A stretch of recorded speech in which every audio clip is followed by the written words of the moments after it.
মিষ্টি মোবাইলটা ডাস্টবিনে ফেলে দিয়েই মৃদু হাসল। অতঃপর কিছু একটা মনে করে নিজের সোয়েটারের পকেট থেকে একটা চিঠি বের করল। এটা রাফসানের লেখা সেই চিঠিটা। এই চিঠিতে আগের কথাগুলো লেখার পর স্পষ্ট করে রাফসান বলেছে, তবে যদি আপনার কখনো মনে হয় আমাকে খুঁজতে চান আপনি তাহলে ফ্রান্সের মার্সেই শহরে চলে আসবেন। এখানে এসে আপনি সবার সাথে বলতে গেলে বাইরের দুনিয়ার সবার সাথেই সব যোগাযোগ বন্ধ করে দেবেন। আমি যথাসময়ে আপনার সাথে দেখা করব। ততদিন পর্যন্ত কোনভাবে কাটিয়ে নেবেন। মিষ্টি চিঠিটা শক্ত করে মুঠো করে ধরে বলে, এখন আমি কি করব? এখানে আসার আগে তো কোন হোটেলও বুক করা হয়নি। সবার আগে একটা ভালো হোটেল বুক করতে হবে। এমন ভাবনা থেকেই মিষ্টি একটু সামনে এগিয়ে গেল। কিছু দূর যাবার পর একটি পার্ক দেখতে পেল। সেই পার্কে বসেই একটা হোটেল বুক করে নিল। অতঃপর উঠে দাঁড়িয়ে যেই না হাঁটতে শুরু করবে এমন সময় কোথা থেকে যেন একজন লোক এসে তার হাতে থাকা ব্যাগ কেড়ে নিয়ে দিল একটা ভো দৌড়। মিষ্টি হতবাক স্বরে বলে উঠল, আমার ব্যাগ। বলেই লোকটার পেছনে যেতে লাগল। যেতে যেতে বলল, আমার ব্যাগটা দিয়ে যান। মিষ্টি এভাবে দৌড়াতে দৌড়াতে সামনে এগোতে লাগল। একটু পর সে খেয়াল করল তার পাশ দিয়ে একটা যুবক দৌড়াতে লাগলো ওই লোককে ধরার জন্য। মিষ্টি একটু থেমে দম নিল। মিষ্টি একটু অপেক্ষা করে আবার দৌড়াতে যাবে এমন সময় যুবকটি এসে তার হাতে ব্যাগটি তুলে দিল এবং ফরাসি ভাষায় কিছু বলল। মিষ্টি তার কথা বুঝল না। না বুঝে হতবাক চাহনিতে চেয়ে রইল। যুবকটি এবার ইংরেজিতে বলল, এই নিন আপনার ব্যাগ। মিষ্টি ব্যাগটা হাতে নিল। একটু যেন হাঁফ ছেড়ে বসল। ব্যাগটা হাতে নিয়ে মনে মনে বলল, উফ, অনেক বড় বাঁচা বেঁচে গেলাম। এই ব্যাগে আমার পাসপোর্ট, ভিসাসহ সব জরুরি ডকুমেন্ট এবং কিছু ফরাসি মুদ্রাও ছিল। কিন্তু পার্স ব্যাগটা হাতে নিতেই তার সব হাসি মিলিয়ে গেল। কারণ ব্যাগটা সম্পূর্ণ ফাঁকা ছিল। মিষ্টির যেন এবার কান্না পেয়ে গেল। এই রকম সময় সে সবকিছু ছাড়া এই অজানা অচেনা শহরে কিভাবে থাকবে টাকা ছাড়া? তার উপর পাসপোর্ট, ভিসা ছাড়া সে দেশেও ফিরবে না। এমনকি যদি এই দেশের কর্তৃপক্ষ তাকে ধরে ফেলে তাহলে তো জেলে যাওয়া কনফার্ম। মিষ্টি তাই তো কান্না কান্না মুখ করে থাকল। যুবকটি আবারও ইংরেজিতে বলল, কোন সমস্যা? মিষ্টি বুঝতে পারল না এই অজানা দেশে সে কিভাবে এমন অজানা কাউকে ভরসা করে কিছু বলবে।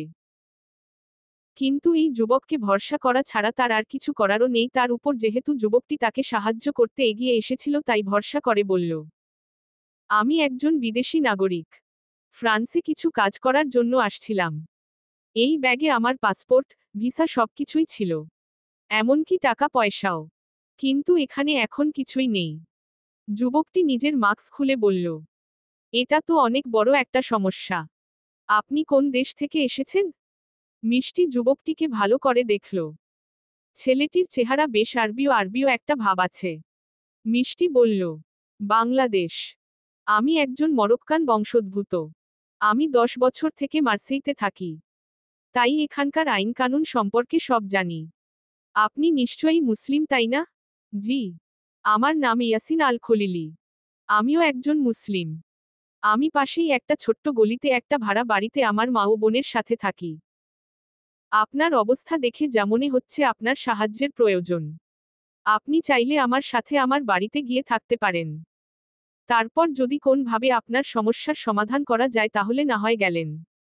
মিষ্টি কিছুটা চিন্তিত ছিল, সে কি করবে এখন? তার বলার মতো কিছুই নেই। সে কি এই যুবককে বিশ্বাস করতে পারে? ইয়াসিন বোধহয় বুঝল ব্যাপারটা। তাই হালকা হেসে বলল, আমাকে বিশ্বাস করতে পারেন। একজন মুসলিম হিসেবে এটা আমার দায়িত্ব আরেকজন মুসলিমকে সাহায্য করা।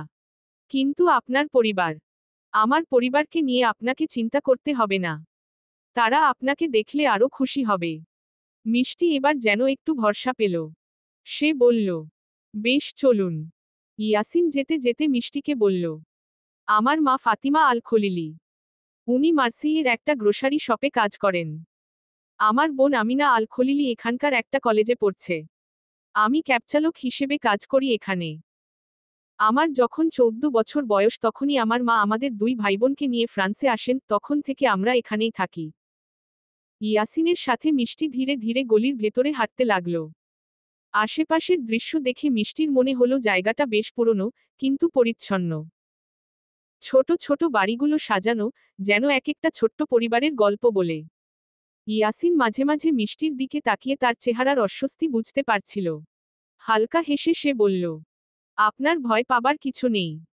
এটা মার্সেইয়ের পুরনো অংশ। এখানে মানুষজন বেশ বন্ধুবৎসল। আমরা সবাই একে অপরকে সাহায্য করি। মিষ্টি কেবল মাথা নাড়ল। তার মনে এখনো দ্বিধা কাটেনি, তবে ইয়াসিনের কথাগুলো কিছুটা সান্ত্বনা দিল। কয়েক মিনিটের হাঁটার পর ইয়াসিন একটি ছোট্ট কিন্তু সুন্দর বাড়ির সামনে এসে দাঁড়াল। দরজার সামনে একটি পুরনো জানালার পর্দা দেখা গেল। এই বাড়িটাই আমাদের। ইয়াসিন দরজা খুলে ভেতরে ঢুকল। ঘরে ঢুকতেই মিষ্টি দেখল ঘরটা ছোট হলেও খুব গোছানো। দেয়ালে বেশ কিছু ছবি টাঙানো।